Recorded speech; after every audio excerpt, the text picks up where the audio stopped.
Preserve Our Planet, presented by Samsung.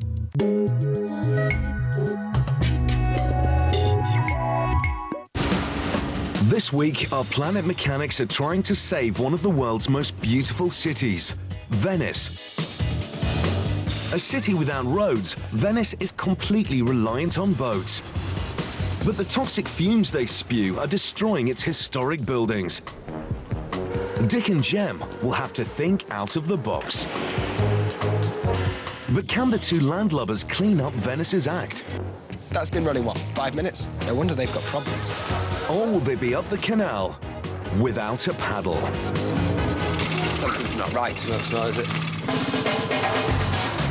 Dick Strawbridge is an ex-army officer turned eco-warrior.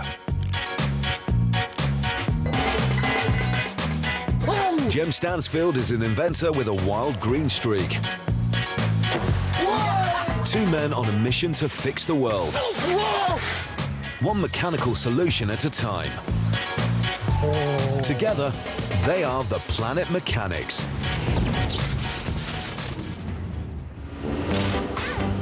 This week, Dick and Jem have traveled to Italy to take on one of the world's most polluting forms of transport, motorboats. So they've headed to the Venice Lagoon, which is being overrun by marine traffic. As well as the 118 islands that make up the city of Venice itself, there are others out in the lagoon.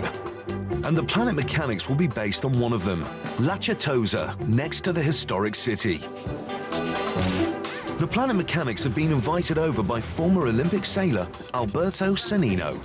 Buongiorno, Alberto. Hi guys, nice to meet you. Welcome on board. Welcome to Certosa Island. Is this all your boatyard? Yeah, this is the Polo Nautico Vento di Venezia. Whoa! You see, Italian's very fast for us, but this is gorgeous. Oh, what else is there here? Because obviously you've got a lot of... Alberto runs a marina and boatyard that specializes in building wooden boats. And he's recently opened a hotel. He hopes that the hotel will give visitors a chance to appreciate both the city of Venice and the lagoon. But because it's on a separate island, his hotel is dependent on boats to ferry his guests to Venice, and he's worried about the pollution he's causing. Dick and Jem's challenge is to create an emissions-free water taxi that can transport up to 6 tourists to and from Venice and around the city. And Alberto's got the perfect place for them to get started. Hey. It even smells like a workshop. Not only do Dick and Jem have their own workshop, but they also have full access to the rest of the boatyard. It's the perfect location for the Planet Mechanics. In the workshop, Dick has found a typical outboard engine used to power small boats and wants to show Jem just how bad these little motors can be. I'm going to show you something absolutely disgusting. Go on then, Dick. This little two-stroke engine is 500 times more polluting than a car engine. Clean water, yeah. One engine.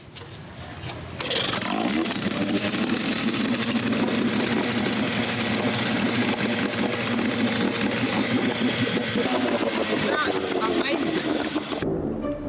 Two-stroke outboard engines are common on Venice's small boats. They run on a mixture of petrol and oil. By not separating the fuel and lubrication, the motors have fewer parts and are simpler, cheaper and lighter. It means, though, that oil is still present in the exhaust and is released into the environment, in this case, the waters of Venice. It is disgusting. I feel so much better about what we're doing. Like, I used to think it was a great idea. Now I think it's a vital idea. What amazes me is how marine pollution has somehow slipped under the radar. You look at that and you think, well, that's an enormous problem that no one seems to be talking about. That's been running, what, 5 minutes? There's 40,000 boats out there. No wonder they've got problems. As well as pumping out oil into the water, boat engines also pollute the air with a cocktail of carcinogenic gases like benzene, toluene and xylene. And it's not only small engines that are causing issues. The cruise ships that flock to Venice are also massively polluting. I'd love to know how much fuel those things actually use. Because you know the engines on them are bigger than this boat. Oh yeah, you better believe it. They're like going to be phenomenal. I reckon your carbon footprint crossing the Atlantic is about 7.5 times that of flying. So what, per person Per- there, yeah, absolutely. the amount of fuel they use is 7.5 times what an aeroplane would use to get them across the Atlantic? Yes, your whole carbon footprint increases. Whoa. But the other thing is, you got to remember, it probably goes this far in a gallon. And for Venice, it's a double whammy. Because once they've arrived, they offload their tourist cargo to tour the city by yet more boats. Venice is built out of an archipelago of 118 small islands. Over 400 bridges connect them, and 150 canals are used instead of roads. As Europe's largest car-free zone, it's completely unique.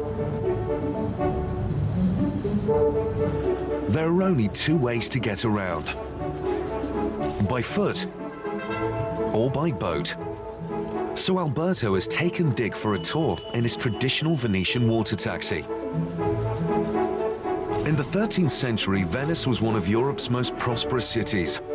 Built up as a trading post between Europe and the East, its legacy is some of the most beautiful architecture in the world. Palaces, bridges, and gondolas all help to attract 16 million tourists each year. What effect do you think the boats are having on Venice now? Obviously, they are something we need to use, but the effects can be dangerous and can be bad for everything, for the area, for the nature, for the historical buildings, and also for the natural things that are around the city that are very critical and very easy to be damaged by the boats. Boat engine exhaust contains sulfur dioxide, and when combined with oxygen and water, it creates sulfuric acid. And this acid is eroding away the precious facades. If these buildings are to be preserved, sulfur dioxide concentration in the air has to be reduced. As well as destroying the buildings, pollution is also killing off the people. Lung cancer and heart attacks caused by atmospheric pollution cause around 140 deaths in Venice each year. Why don't we just say no motors, no engines in Venice, more gondolas? Because it's not possible to run a commercial activity or an economy activity rowing. Although there are still hundreds of gondoliers to transport tourists, they are mainly a tourist attraction themselves. And the city still relies on a fleet of water buses and taxis to move people around. Venice's boats are an environmental disaster. Back at La Certosa, it's Dick and Jem's mission to find an alternative. What sort of things can we do? Traditionally, wind. Wind power? I can imagine trying to get wind power through those canals. It's not going to work in Venice. He's a good sailor. I don't think he's that good. Pedalos. Pedalos are my favourite form of transport. It's like the people of Venice can now have bicycles. Forget the gondoliers, forget the pedaling power. Human power isn't going to give us enough. We need motors. How about an electric diesel hybrid? They've got the big diesel engine for when they need to go long distances, and then when they actually get into the centre of Venice, click onto the electric, quietly around the canals. The normal advantage of a hybrid is you can actually regenerate going downhill. Doesn't work in Venice. OK, so it's just electric then. We give them just an electric boat. You know, making an electric boat that's going to do what we wanted to do with these sort of distances is not easy. I've had an idea. I now think I can make an electric boat in an hour. If you can make an electric boat working in 1 hour, Yeah. I will jump in beside you, swim along and tell everybody you're an engineering god. Get your trunks ready, Dick. I'm off.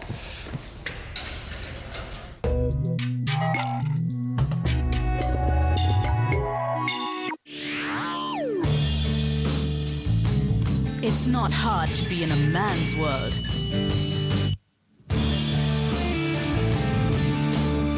We fight to rule. We fight to survive. We fight to be free. Femme Fatale, tonight, 8 p.m. on Brand New Sunday.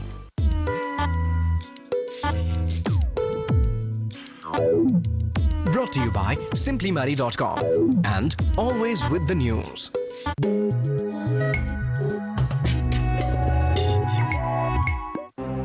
Dick's skeptical that they can make an electric-powered boat, so Jem wants to make a working model to prove him wrong.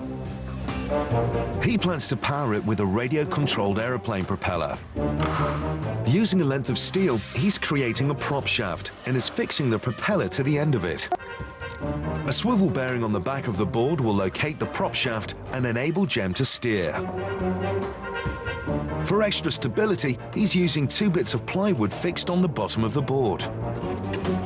How we doing? Good. This is the future of electric boats, is it? I had a bit of a trouble with the boat part of it. The boats they would let me have had holes in them. Where's the power? Dick, Twiddle power. I'll reveal that when we get onto the lagoon. You're gonna have to tell me your cunning secret soon, you know. Don't be angry, Dick. Don't be angry. You are joking!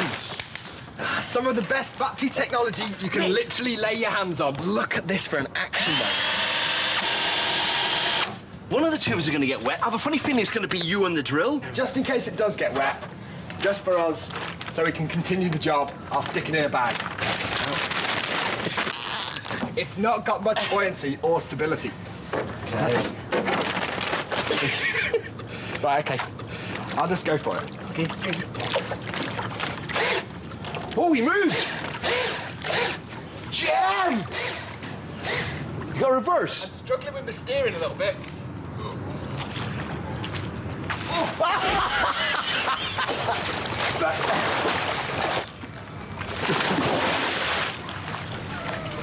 Good effort.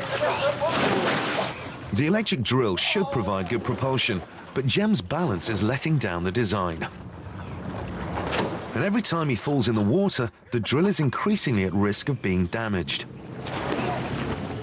One problem that electric boats of all designs have is ensuring that the electrics and the water stay separate. Water conducts electricity, so if the motor or batteries get soaked, they'll short out. Good off, nice, steady. Good effort. It's really good. Surprisingly stable. Dick and Jem will need to find a better way of waterproofing their electrics than an old plastic bag and cable ties. Okay. I would say that, I'd put that down as a partial, if not total success. Okay, partial, slight success. I think it does show that electric power it's got a lot to it. Quite nippy. Yeah, definitely. A slightly fractionally more stable craft. Yeah. And I would have been away. Jem may have lost the bet, but he's shown that electric boats could be a winner. But they're going to need a motor that is fully waterproof and on a much bigger scale. Alberto wants to base their water taxi on one of the boats that was made in his boatyard.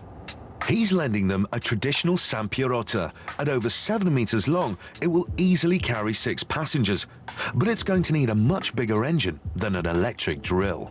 I can't quite get over that this is the boat that Alberto's lending us. It's gorgeous. But mate, we're gonna really have to look after this. Well, in which case we should take out everything. Absolutely. Let's get rid of anything we're not gonna use. I'm definitely not gonna use this. Nope, because I wouldn't even know how to. The San Pierotta was designed to be a fishing boat that could be sailed in the shallow waters of the lagoon. But it's getting a brand new source of propulsion. First, they remove the masts, sails, and rigging. Then they remove the Venetian rowlocks and oars used for gondoliering. This is the one thing we don't need. And finally, they take off the 2-stroke engine that causes all the pollution problems. They know they need to use an electric engine, but they're worried that Alberto wants it to have enough power for a whole day's use. Powering it, okay? It's a long way to Venice. Doesn't matter how you look at it. It's there and back. And if we're not careful, we're going to have a boat full of batteries, and every night he's going to plug in using fossil fuels. We're going to have to use something like solar power, mate. It would be lovely if it was like a self-contained unit. If it had that canopy of solar panels charging the little battery that smooths it all out, that goes to the motor, that drives it along, and he can then go there and back, collecting energy as he goes. Their boat needs to be able to cross the open water to Venice and run for a day. To ensure it has enough power, the solar panels will charge 3 batteries which will store the energy. But the problem is that the batteries will lose power much faster than the sun can charge them. So Dick and Jem need to fit as many solar panels as they can on the boat. To ensure that the batteries will be charged as quickly as possible, they're manufacturing a tilting mechanism for the solar panels that will help maximize power output. Feel how off balance it is. Oh, that's... Can you hold that? Yeah, if I pull out the support. Got it? Alberto has lent them a €20,000 boat, so they better look after it. All right, we're going forward to straighten it up. Ooh, it's quite a tight gap, that one. That is quite tight. Crashing this is just not an option, is it? Dick, I'm leaving the floor. They'll need to do all the work without damaging it or ruining its looks. A bit more. Yeah, that's cool. Having moved the boat safely, Dick and Jem are still worried about how they're going to fit the large number of solar panels they need. So are you thinking we chuck in 2 masts of our own Yeah. and then build the canopy between the 2 masts? We're using really strong parts of the boat because that's, you know, this is what it gets propelled by, so those are strong. And this is where the big one goes, and that's got to be solid. What size is the gap? Centre to centre. Yep. You know, the beauty about this idea is it's going to be retrofittable in any Sampirotta. Brilliant. We start turning them out. Yeah, we'll get this one finished first. Dick's doing his research into marine propulsion. The boat they're using is big, so they need a powerful engine. But the more powerful the motor, the quicker it drains its batteries. So to give them enough energy for a whole day's use, they need the most powerful solar panels they can get. The problem is, powerful solar panels are also big and heavy. So, will they make their system work on a boat originally powered by sail? Dick's taking responsibility for all the electrics. And Jem is going to tackle the masts and frame to mount them on. Whilst Jem works on the masts, Dick starts working on the solar panels. He's bolting them together so they'll form a canopy. And he's wiring them up so the charge that they create will go straight into the batteries. A solar panel is made up of many individual solar energy collectors called solar cells. These cells are similar to the ones in a battery, but instead of making electricity from chemicals, solar cells generate power by capturing sunlight. When sunlight shines on a solar cell, the energy it carries blasts atomic particles called electrons out of the silicon. The electrons can be forced to flow around an electric circuit and power anything that runs on electricity. Jem's working on the mass that will determine how high the canopy is. But he has a major problem with the measurements and needs to talk it through with Dick. That's our boat. This is the bridge in Venice. And here is the solar panels. Tilting, collecting sun, whichever way he's heading. Yeah. Or when he's parked up, collecting loads of sun. Go through a bridge. What Well, happens? yeah, the bridges are a bit more like kind of this, if I remember rightly. No, but when you tilt it, hold it, yeah? And you go through. Now, give me high tide. Yeah. Okay. With the boys concerned that they might build a solar canopy too high to get through the bridges, they head into the city of Venice itself to assess the problem. Venice is known as the City of Bridges. Most of them are hundreds of years old, and in the last century alone, water levels have risen 25 centimeters, making getting under the bridges increasingly difficult. If the canopy is too high, the boat won't fit under. Alberto's restored water taxi was built before World War II, and in all that time, it hasn't lost its roof under a bridge. You see? Measure it from the waterline, then. 1.5 meters to the roof? That's 130. Yeah, 130. It's got a 20 centimetre draft. Yeah, I can see that. Yeah, that's not very much at all, is it? It isn't. I think that's just the way they have them around here. Bridges and tides. It's the best benchmark they have. But the water taxi's roof is curved to match the shape of the bridges. The solar panels have to be flat, and there is a risk that they won't fit through. All right, mate. How are your panels coming along? Grand. Yep. Yep, well, that's them. That's as big as it's going to be, mate. And what I've done is, that's all 6 panels together. I've joined these two to make 24 volts because they're 12-volt panels. And we need 24 for the batteries for the motor. So we get 3 banks of 24 volts. And so having got sort of 3 banks, I'm just going to parallel them all off. So, you know, they all stack up together to charge at 24 volts. So 1, 2, 3, just parallel them, we'll connect them. Sounds great. 2 wires come off this to the batteries. Very handy. Well, I'm going to make up a little steel framework that bolts onto here, and then that stiffens all of these lot up. And then we can put the central pivoting shaft down the middle of that.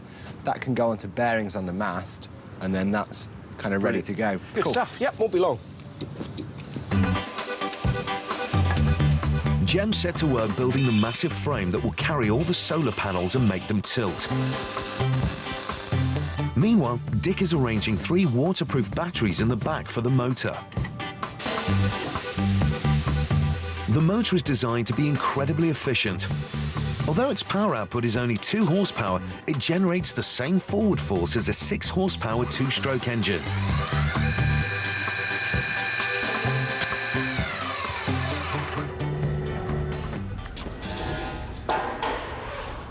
Well, this is going to tie them all together. Dick and Jem have also got to ensure that they don't ruin the looks of the beautiful boat that Alberto has lent them. I know this is the bottom, but this is where the wiring and where the work is. How do we hide that? Although the top side looks smart with its solar panels, the canopy is designed to tilt, and as it does, it will show its bare bottom to the world. If the proud Venetians and demanding tourists are to accept the boat, they'll need to cover it up. What about, and it's maybe a cliched design style in this neck of the woods, but that Italian ice cream parlor look. You know, where it's like a kind of red and white and green, is it, for Italian? And then like the kind of like, that gets underneath and the kind of bunting effect around the sides. I think it's got a good cheeky look to it. In fact, I have actually seen something. It won't look like that. It's nice and light. Don't rob an ice cream parlor, Dick. Tessuto? Dick's got a plan. But first, he needs to brush up on his Italian. My friend. He spotted the sailmakers in the boatyard and hopes they might have some material that could help. Buongiorno! Ciao! Ok, tutto bene, mio dizionario italiano-inglese con figurata. Okay? Okay, didn't mean anything, did it? I didn't understand either. Tessuto? Tessuto, see? Così, this big... Che colore? Any color. That's nice. Dick's charm has got him 3.5 meters of cloth to tidy up their wiring. Cheers. Ciao. Whilst Jem continues working on the canopy frame, Dick sets to work on a control device for the tilting panels. It looks like some sort of 18th century navigation device as well. We sort of click around and we put it onto the next stage, and of course the panel changes angle. The panel changes angle all the way around. So they move it round, the panel tilts, they move it round, the next bit the panel tilts, and they can just follow the sun. Great. 12 holes in a steel plate mark 15-degree intervals of rotation. By locating the handle at any one of these holes, the panel can be tilted through 180 degrees.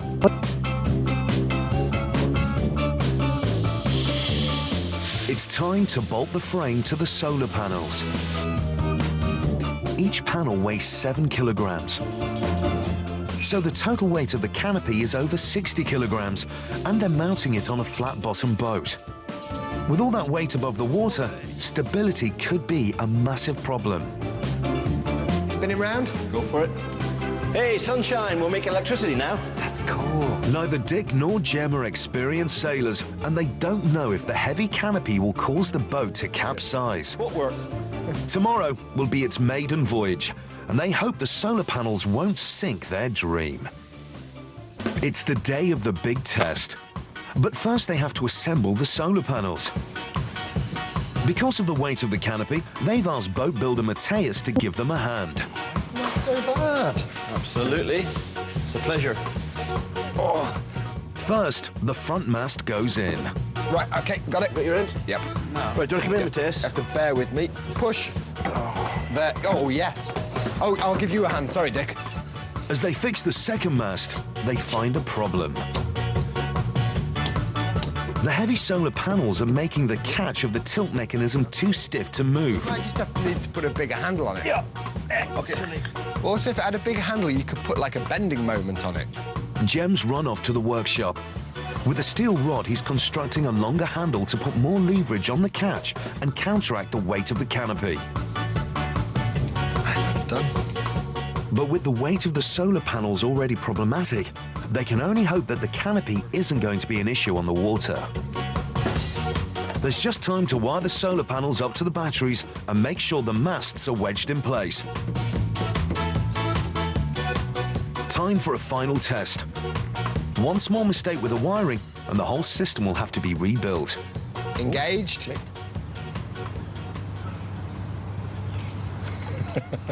Oh, that's all right. It's the first test, and Dick wants a backup plan. You get a chance to be a gondolier, mate. Can't be bad. Batteries, motor, solar panels, spare oars. Safety ropes. Take it away, Matteo. Good to go. Finally, Dick and Jem launch their solar-powered boat and hope their plans won't be sunk. Jem has never driven a boat before, but as he attempts to steer it towards the jetty, he finds it isn't as easy as it seems.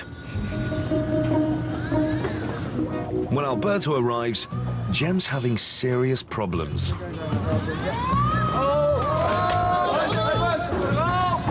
Which way's the bird? The other way, the other way. Within minutes of its launch, Jem has already crashed. Alberto's not impressed, and it's a serious worry. On the test route, they'll meet lots of gondolas. There are over 400 in the city, and they all have right-of-way over any boats with an engine. If the solar water taxi can't get out of their way, it could cause thousands of euros of damage. Dick and Jem are ready to test their solar-powered water taxi in Venice. Will it be safe? Will it be safe? No, that's a very good question. We have got life jackets if we need them. Do you think it will be efficient? Sunshine, into the batteries. Alberto has designed a marathon test for the solar-powered water taxi. The route will take at least 2 hours, and they'll encounter open water, bridges, tight canals, traffic, and the ultimate test, a meeting with the head of all of Venice's waterways. To start the test, they head across the open water to the main entrance to Venice. It's a 3-kilometer journey and takes them 40 minutes. Venice, without the pollution. Exactly. Straight away, it's a big drain on the batteries. They have to tilt the solar panels to catch the sun as efficiently as they can. But power isn't their biggest worry. With the equivalent of Jem's weight overhead and a flat-bottom boat, they're worried they could get knocked over by a big wave. Yeah, it's taking a bit of bump there, doesn't it? How do you think it's handling with the weight of the solar panels? Oh, I don't think this is going to be a problem. I mean, I feel the boat like having the rig of the sails, maybe even less. They've made it over the dangerous open water. But the second test is what Dick and Jem fear the most. Have they put the solar panels at the right height to get under the bridges? See, every time I see a bridge and look at it, I just wonder if this is too high. If the solar panels are damaged by the bridge, they could stop charging the batteries, and they might not have enough power to return home. With just centimeters to spare, the solar panels make it through, and they're quietly confident they can cope with more of the 409 bridges in Venice. But as their route takes them deeper into the city, they face a new challenge: narrow canals and sharp corners. Jem may have already crashed once, but Alberto has full control of the boat around the tightest of bends. As they cruise around the canals, they're attracting a lot of attention from passers-by. For decades, Venice's motorboats have been dirty and noisy. But this one is clean and quiet. Ciao. Grazie. Grazie. Marco, non ti senti espulsa? What did the gondolier think? Even the gondolier was appreciating because he said we were not guessing and disturbing his guests. Cool. They've traveled 4 kilometers and have been running for an hour, but they're only halfway through their test. It's important that Dick keeps the solar panels pointing at the sun, or they might not make it home, and they still have more challenges to overcome. Venice's canals are some of the most congested in the world, and their next challenge is to tackle the city's biggest waterway, the Grand Canal. This is the water taxi's biggest test. How will they cope in the crowded waters? You look that way, I'll look that way, all right? And you look forward. Okay? We got it covered. What did he say? It's a nasty blow. Only Alberto's quick reflexes minimize the damage. But it's not all their fault. Gondoliers listen for motors when they go around blind corners. But the quiet electric motor gave no warning. For the second time today, Alberto's boat has been battered. On the roads, you have traffic lights. Exactly. And, like, each way, but here there's nothing. Then you can understand why there are no rules about pollution, about ecological engines. Yeah. Despite the bruises to his boat, Alberto is still impressed with the solar-powered water taxi. And he heads off to their final test. He's arranged a meeting at City Hall with the man in charge of cleaning up Venice's waterways. The solar-powered water taxi could be what he's looking for. Yeah, absolutely. Yeah. It'd be great to know what he thinks. If he sees this, he may tell everybody to get one. Yeah, sure. If he isn't impressed, then there'll be no future for Dick and Jem's creation in Venice. They want to get his blessing. Ciao Emanuele. Hi. Buongiorno, buongiorno. Manuele, I'm Manuele. He's the Emanuele, the man in charge for the city hall and for the whole city of the traffic in the lagoon. I'm Dick. Yeah. It's Jem. Hello. What do you think of our solar-powered boat? It's very strange, but it's very interesting boat. The power of the sun for energy, for the engine, it's fantastic. If you perfectly the system, why not? It's a very, very interesting system. With the blessing from City Hall, it's possible that Dick and Jem's design could prove the basis for a fleet of solar water taxis. To celebrate, Alberto takes them for a drink. Yeah, salute. Yeah, well, thank you. Cheers. What do you think the people of Venice think of our boat, your boat? I mean, everybody was looking at us. And everybody was maybe asking, is it really working? Or you have a four-stroke engine underneath? As they charge their glasses, the solar panel gets a chance to charge up the batteries. Just 1 hour of charging gives them enough power for the return journey.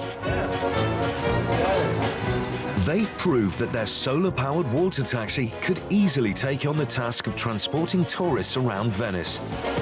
It's exactly what Alberto hoped for, but it's only a small step towards solving Venice's massive problems.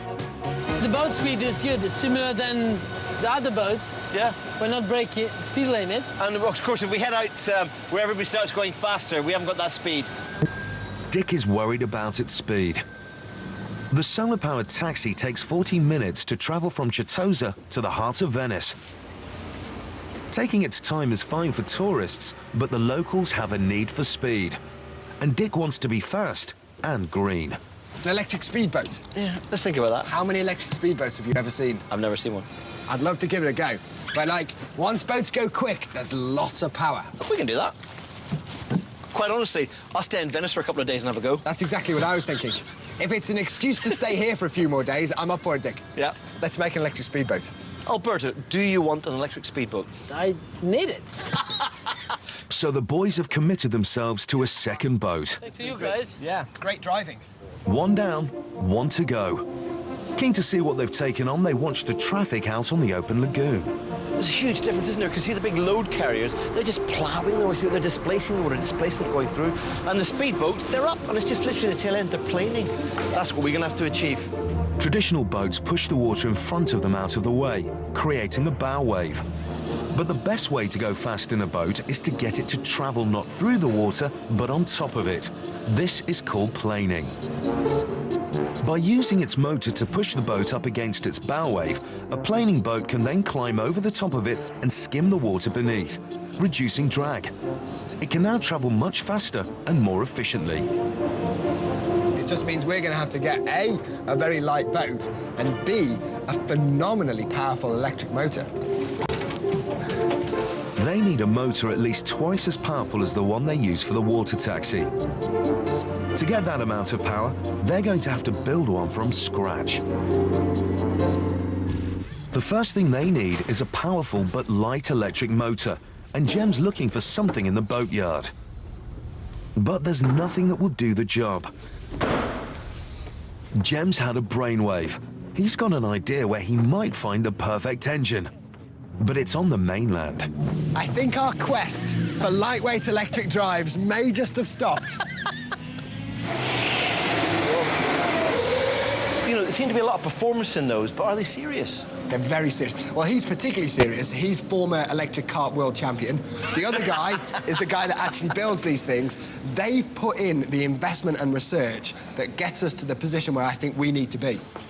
Under the bonnet is a motor capable of 120 kilometers per hour. It's not that big as well. I mean, 15 kilowatts is a lot of power. Yeah, but the thing is, look at the complexity of it. It's all being controlled by computers. I think we should play with them and see how powerful they are. We might need to spend quite a lot of time testing these. Red or yellow?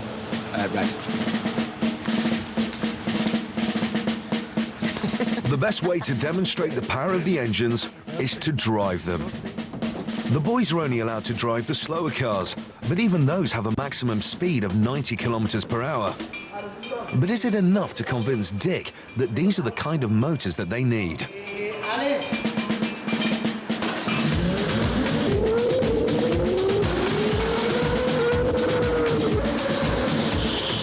They quickly discover that there is more than enough power for their driving skills.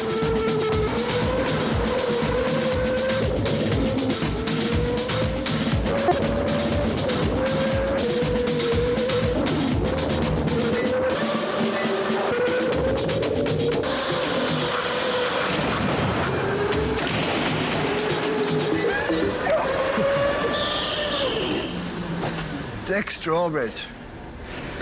That's brilliant. Did they not teach you how to drive in Ireland? I have no doubt that if we harness this power, we can get a small boat up on the plane. We must do. It's just what Alberta needs. So if I can get a top-end go-kart motor, I think we're onto something. 1-0 to me. Best of 3? Yep. Hey!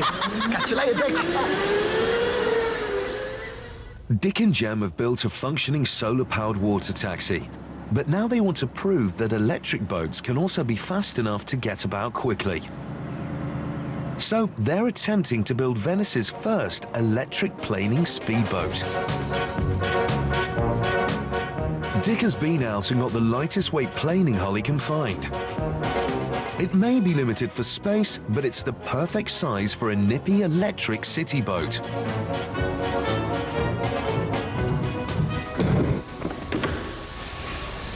Dick, what is that? On the lagoon, this is scary. But it's small, it's light, it's a planing hull.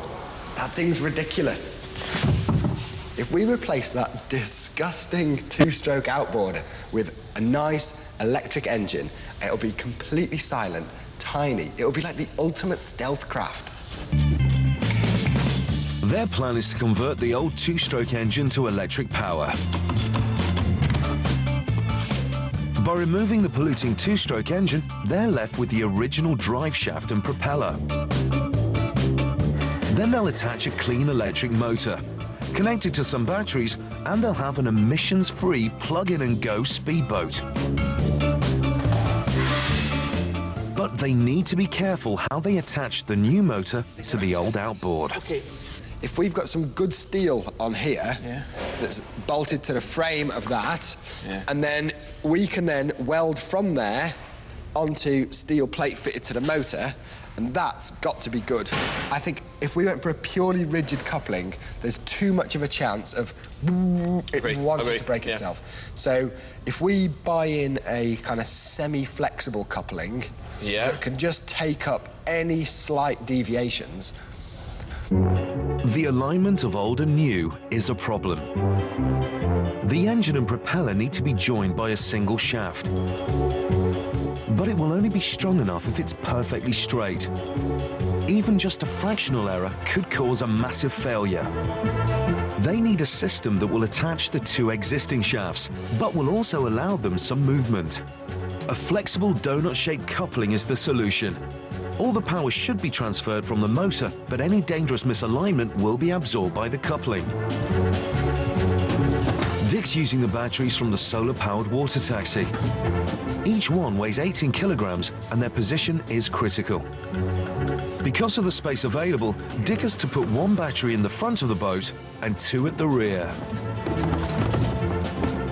Balance is extremely important to planing boats. As the boat tries to climb its bow wave, it has to have enough weight in the front to push its nose down and over the wave. If the boat is badly balanced, it won't plane. Dick starts to weld together the heavy-duty engine mount that will hold 1/4 ton of twisting motion.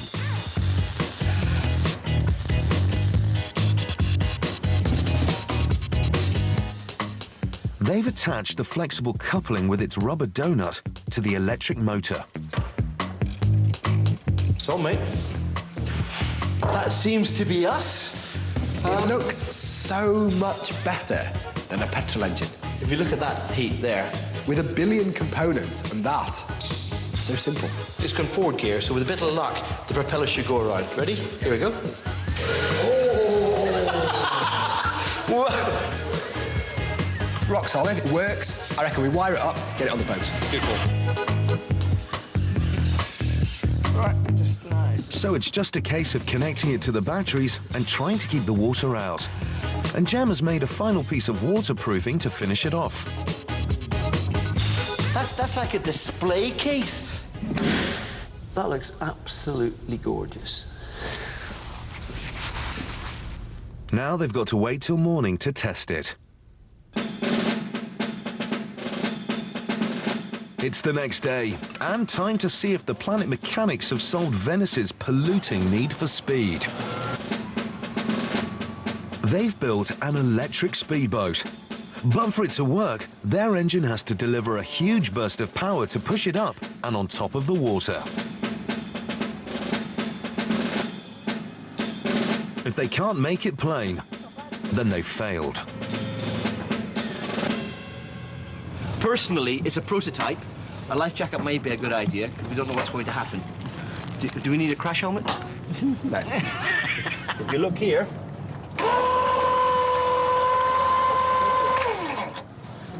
If you get any water, you can pump it out. Alberto gets into the cockpit for the maiden voyage. To prove it works, they need to do 2 test runs, and they're using the full length of the marina. They've increased the amps running to the motor beyond the recommended limit. It's a huge risk, as it could burn out. Alberto gives it full throttle, and he's not happy.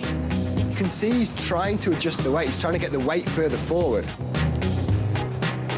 Here he comes, coming back. The boat can't get over its bow wave. It just doesn't have enough power. Then get up.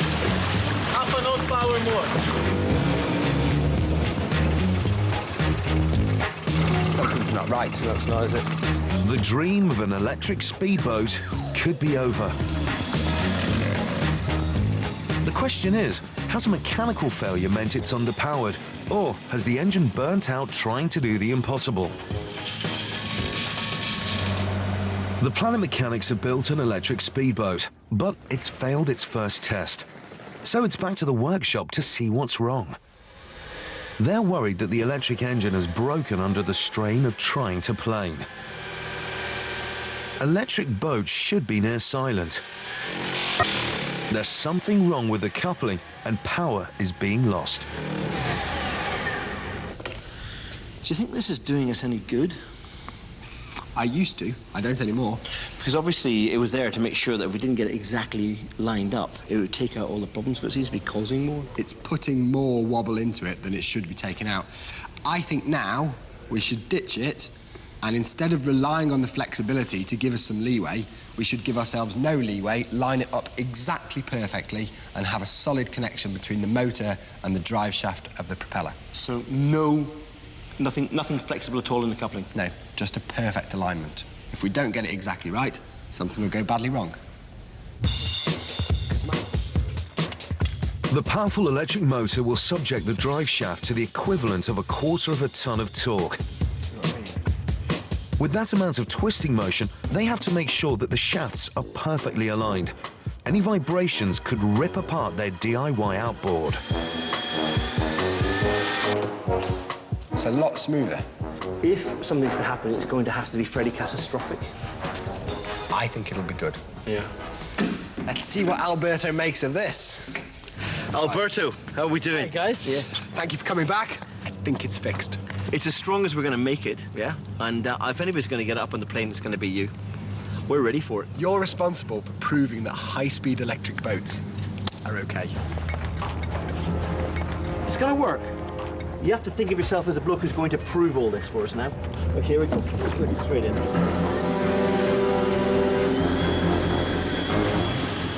The sun is setting. Alberto doesn't have much time.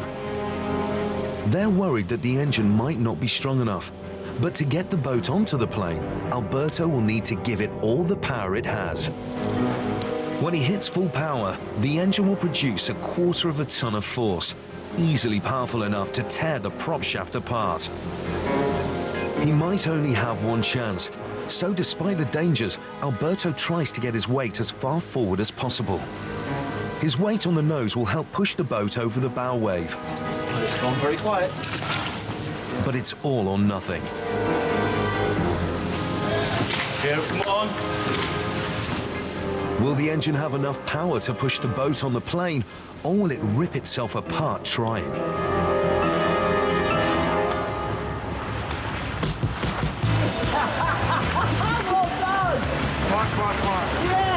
Alberto speeds around the corner on Venice's first electric speedboat.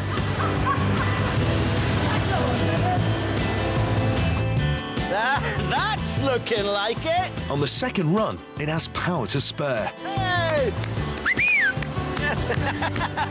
Dick and Jem have shown Alberto that electric engines can be used to power speedboats, and there's no need for dirty two-stroke engines. No, but a Samparotto was like really good feeling. Yeah. But that's just amazing. And look, it sits back down now. Okay, you got up.